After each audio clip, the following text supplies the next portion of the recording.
నమస్తే. Welcome to our channel. Senior journalist Damu Balaji గారు ఉన్నారు. వారితో మాట్లాడదాం. సార్ నమస్తే సార్. నమస్తే. సార్ జన సైనికులను ఉద్దేశించి పవన్ కళ్యాణ్ ఒక లేఖ రాయడం జరిగింది సార్. అది ఇప్పుడు చాలా సంచలనంగా, చాలా వైరల్‌గా కూడా మారింది సార్. అసలు ఆయన ఆ లేఖ రాయడంలో ఉద్దేశం ఏంటి? ఆ లేఖలో జన సైనికులకి ఏం మెసేజ్ ఇచ్చారు సార్ ఆయన?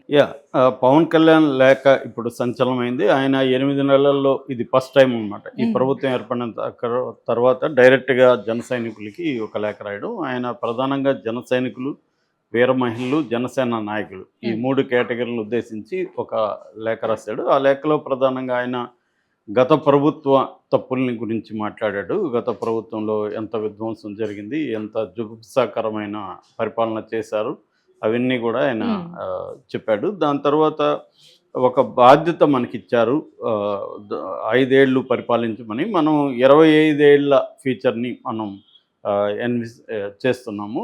చేసి దాన్ని బట్టి ఇవ్వాలి. మనకి 94%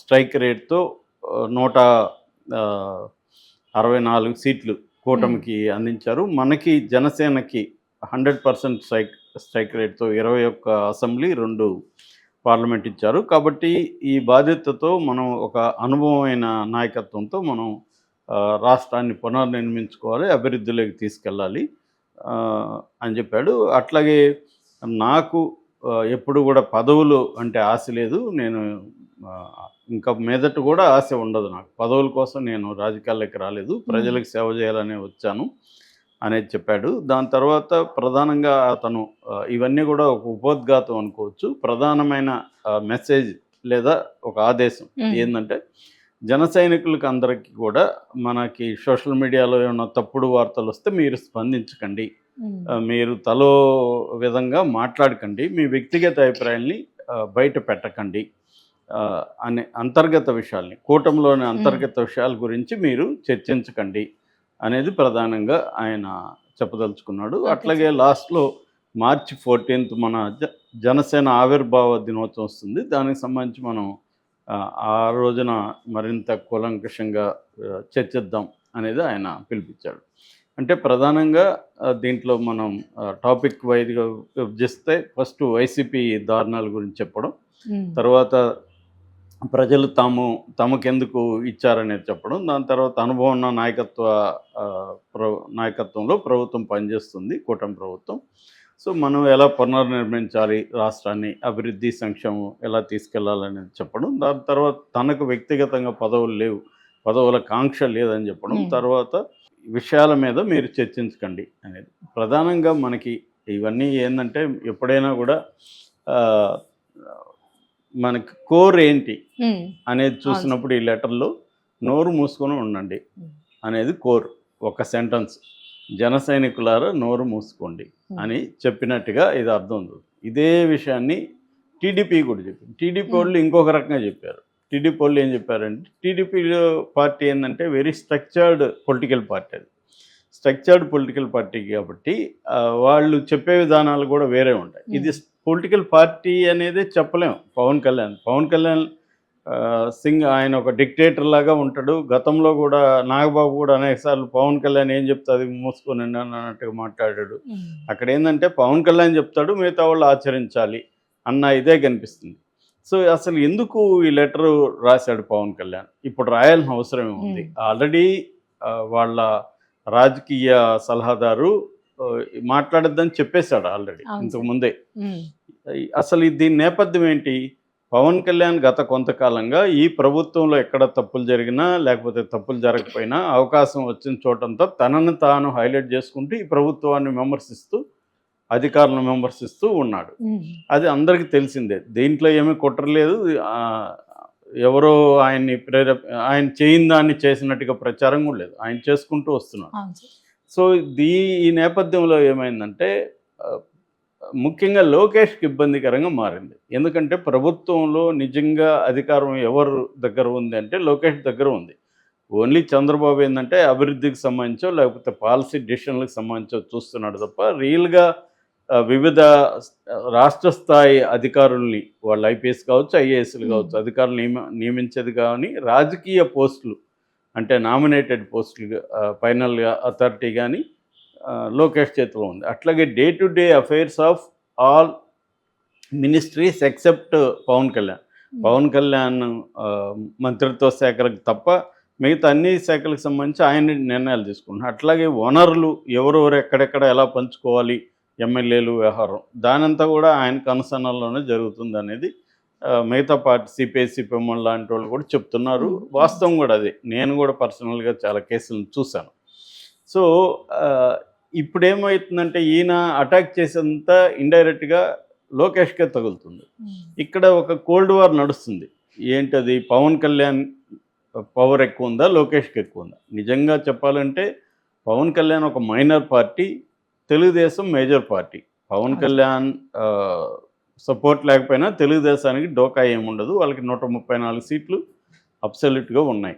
కానీ చంద్రబాబు ఒక భయంలో ఉన్నాడు. ఆ భయం ఏంటంటే మళ్ళీ మనం ఒంటరిగా జగన్ను ఫేస్ చేయలేం 2029లో. పవన్ కళ్యాణ్ వదులుకుంటే 2 రకాల ప్రమాదాలు ఉంటాయి. ఒకటి, ఓట్ షేర్ అనేది చీలిపోయి ప్రతిపక్షాల మధ్య జగన్ లాభపడతాడు. 2, పవన్ కళ్యాణ్ కూడా మనకి యాంటీగా మారిపోతే ఇప్పటి నుంచి అతనికి కరిస్మా ఉంది కాబట్టి ప్రజల్లోకి వెళ్ళి తెలుగుదేశానికి యాంటీగా మాట్లాడడం మొదలు పెడితే అది పెద్ద డ్యామేజ్ అవుతుంది. అది అల్టిమేట్గా జగన్కు ఉపయోగపడుతుంది. సో ఈ 2 కారణాలు ఒకటి. మూడో కారణం, సెంట్రల్లో బీజేపీ పవన్ కళ్యాణ్కి అండగా ఉంది. రేపొద్దున పవన్ కళ్యాణ్ బయటకు వెళ్తే బీజేపీ కూడా బయటకు వెళ్ళే అవకాశం ఉంది.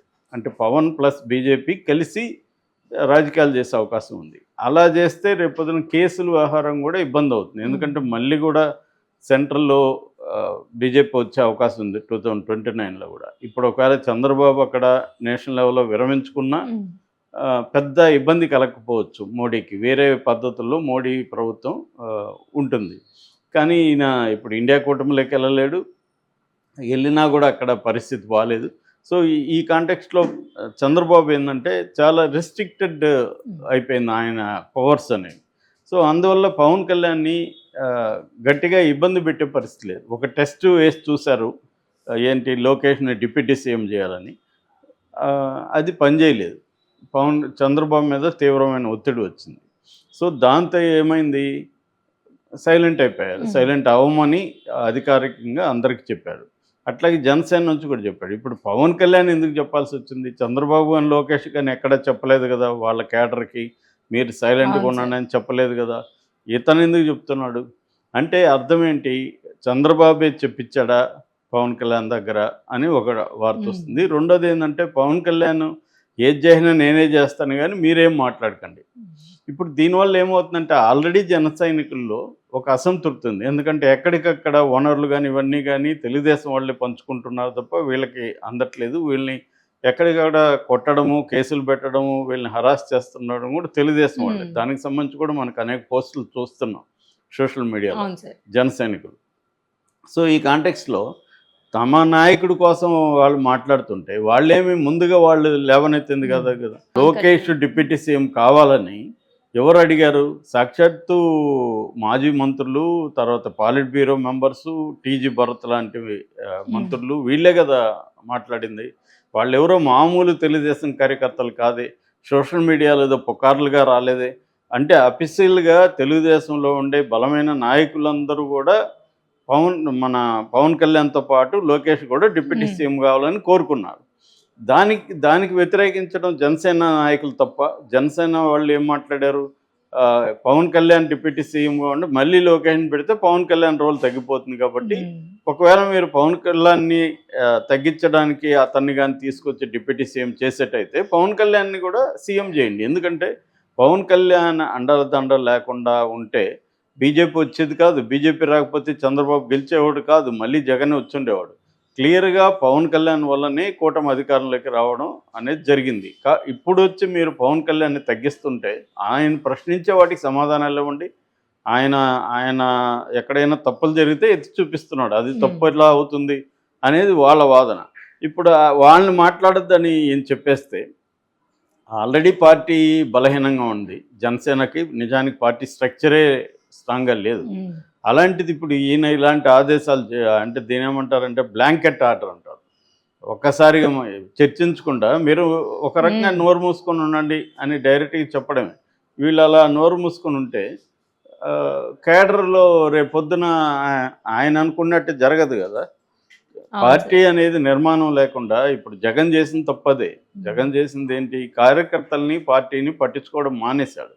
అది పెద్ద ఎత్తున దీంట్లో రిఫ్లెక్ట్ అయింది ఎన్నికల్లో.